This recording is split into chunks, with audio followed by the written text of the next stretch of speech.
In August, news broke that the iconic National School of the Arts was facing closure amid cash flow problems which were made worse by the COVID-19 pandemic. The National School of Arts alumni include award-winning actress Charlize Theron, radio personality Anele Mdoda and singer Zoë Modiga. Good news is that a black women-led energy consortium has donated nearly 600,000 rand to assist black students at the school that have been unable to pay their school fees. And one of the consortiums is Ithokazi, and their director, Sakhi Dumakude, joins us now on Skype to tell us more. Mr. Dumakude, very good morning to you. Thank you so much for joining us. Welcome to Morning Live. Good morning, Sims, and thank you for having us. Take us back to when you first heard of the National School of Arts cash flow issues and what you made of it. This program was spearheaded by our lady director, Linda Ologanju, who is an ex-student at the school. And she has kept contact with the school all along. And she heard that from the school principal that the school was facing dire financial crises as a result of the COVID-19 pandemic. Financially, all the institutions that used to fund them had run dry of funds, and the school was facing closure. Speak to us about how, upon hearing about the NSA and its financial problems, the kind of conversation within the DLO Energy Resources Group came about and the direction that it took.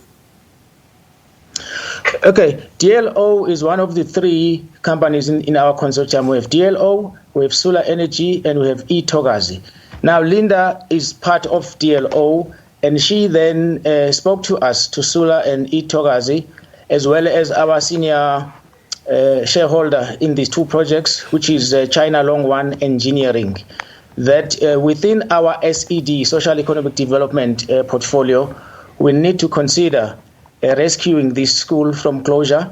The only snag that we had to go through was that the SED, Social Economic Development funding, only applies to within 50-kilometer radius of the projects. Now, the projects are down in Northern Cape, in DR and in Phillipstown. As you can see, DR is a couple of thousand kilometers away from Johannesburg. But because of the need of the school, its purpose in the country, because this is the only art school, I was told yesterday, that in the whole of Africa. Therefore, we had to save this school, and then we convinced our senior shareholders, China Long One, to please make an exception and fund a project outside of the 50-kilometer radius. Are you at liberty to tell us how DLO, Ithokazi and Solar Energy came up with the funds? Correct. As I say, we have two wind projects in DR. DR is in Northern Cape. These wind projects are part of the Department of Energy, Renewable Energy Independent Power Producer Procurement Program. Now, these programs have what is called an implementation agreement between the Department of Energy and each of the projects. One of these conditions in the implementation agreement is that during the course of the production of power, supply to Eskom and payment by Eskom, part of this revenue, a small percentage of the revenue, must be dedicated to social economic development. Now, this can run into millions per project. We then humbly requested only 600,000 to see if this 600,000 would be useful to save the school from closure. That is how the 600,000 is negotiated. And why was it important for the Black Women-led Energy Consortium to save the National School of the Arts? As I said earlier in my introduction, is that Linda, one of our partners, is a former student at this school, and she has kept contact through their alumni association. And when she heard that her alma mater was about to close, and also as I heard yesterday when we visited the school, that this is the only School of Arts in the whole of the African continent, it was imperative that we have to do something to save this school from closure. Well, the coronavirus pandemic has affected so many homes, which essentially means that parents may not be able to pay fees at the school for a while. How do you think the school will be able to survive in the long run? Because this is definitely not a temporary issue. Correct. Again, when we met with the school yesterday, the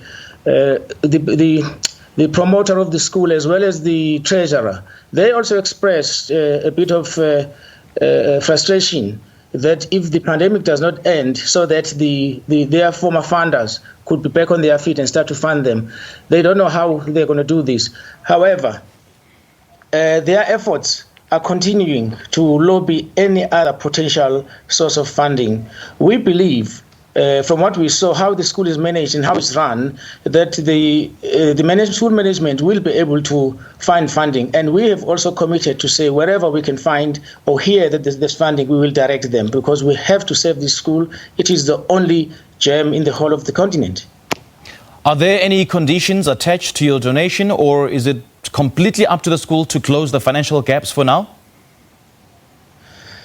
Well, it's not a condition per se, but we ask the school to give us an insight how they plan to deploy the funds. And we were happy that a big chunk of the funds will help to close the gap. They have 12 bursary students.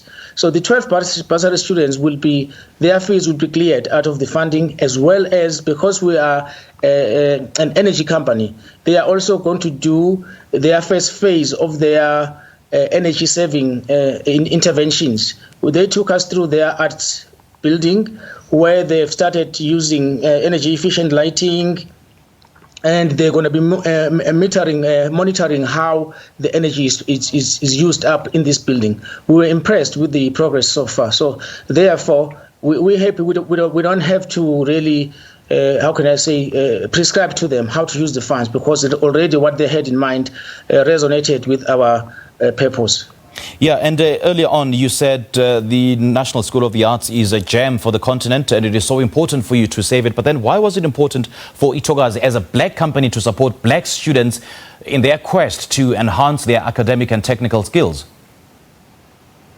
Exactly. When you mentioned the word black, I'm very strong in supporting of black business. My own company was formed in 1998 with the sole purpose of supporting black students, creating opportunities for black young graduates in the technical field of electrical engineering, because as we know, our history in the country did not favor anything to do with black people or black students itself. And therefore, we felt that if we were to let these black students go out of the school because the school is closed, they'll be going back into the streets and they'll be exposed to all sorts of dangers. When they're at school, one, they are gaining knowledge. Secondly, they are being protected from the ills of the street life.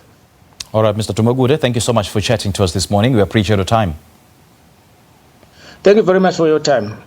Thank you. Sakhi Dumakude is the director of Ithokazi, speaking to us about a black women-led energy consortium that has donated nearly 600,000 rand to save the iconic National School of the Arts, also known as the NSA. Now, this comes following appeals from the school's principal, Gary Natali, for the wider community to try to assist, as the school's fundraising ability had been curtailed in part by the lockdown.